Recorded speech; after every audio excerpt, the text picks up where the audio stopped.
Lindsey, thank you so much for joining us here at Super Investor. What are results showing us about sector specialisation versus more generalist funds at the moment?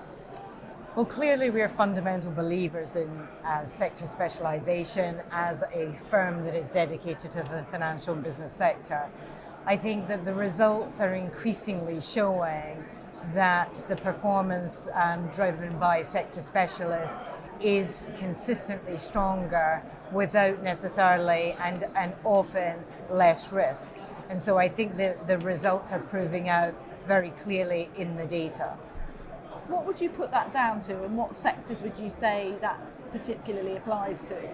Well, I think it's no surprise that if you focus and build deep expertise in a certain area, that you can have bigger impact in efficiency and effectiveness in your delivery of that as a strategy. And so when you look at it both in the origination side and the value creation side, first of all, in originations, you see much, if not all, of the deal flow in your space, and therefore you have many reference points to choose the good ones, avoid the bad ones. You also have a very strong pitch in origination to business owners, founders, who are looking for someone who can help them grow their business. So the pitch becomes a deeper, meaningful discussion point, and therefore can be very effective.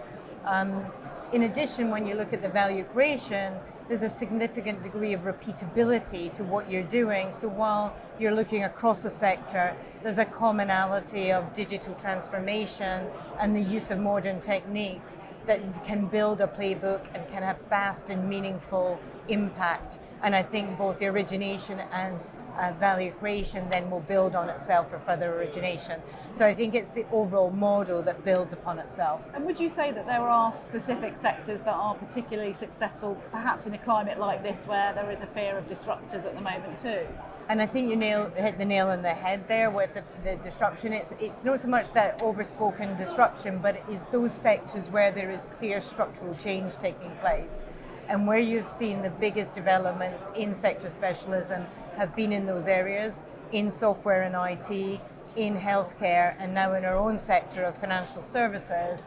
And overall, when you look at those sectors, there is a big structural change taking place, and that leads to lots of opportunities by number, but it also lends itself to deep insight to be able to select those.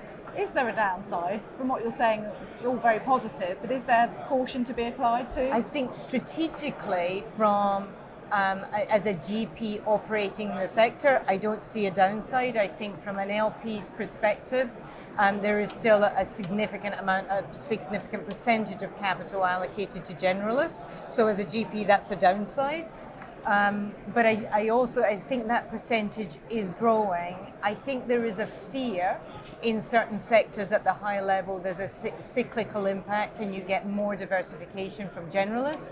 I would say that where those sectors where the sector specialism has developed as a category, it is therefore the structural change that protects it from the cycle. And so I think at the headline there can be, I think when you take the level down, I don't see one as an operator in the sector. And what would you say to people who are perhaps sceptical about scalability in those terms as well? Again, there is actually some of the evidence shows that the sector specialism and the ability to be sector specialist is more powerful in the lower mid-market, and that's where we are. But again, when you take our sector across Europe, we estimate there are tens of thousands of opportunity set. So there's definitely a depth of opportunity and a supply-demand imbalance. So you might not scale up in single deals, but you definitely can operate with a greater depth of pipeline. And I think it has worked again in software. It's yet to happen in some of the others. I think it is a more nuanced scale that you would have than just going into larger LBOs. You've mentioned a couple of sectors there. What about geographies? What impact does that have? Has Europe been slower on the uptake than perhaps the US?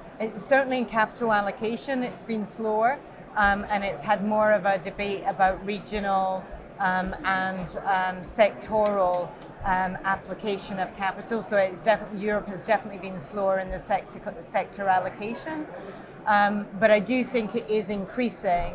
And I do think that as you look at the dynamics that business owners are looking for, they are looking for that commonality of digital transformation, digital adoption, which I think, despite the cultural barriers or the cultural differences, are much more common than they used to be.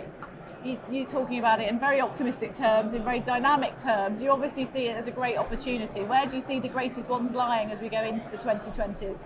Well, again, we are taking those very strong businesses that are taking share as the bigger players are retrenching. There's lots of opportunity for those businesses that have found their sweet spot in a space to drive real value.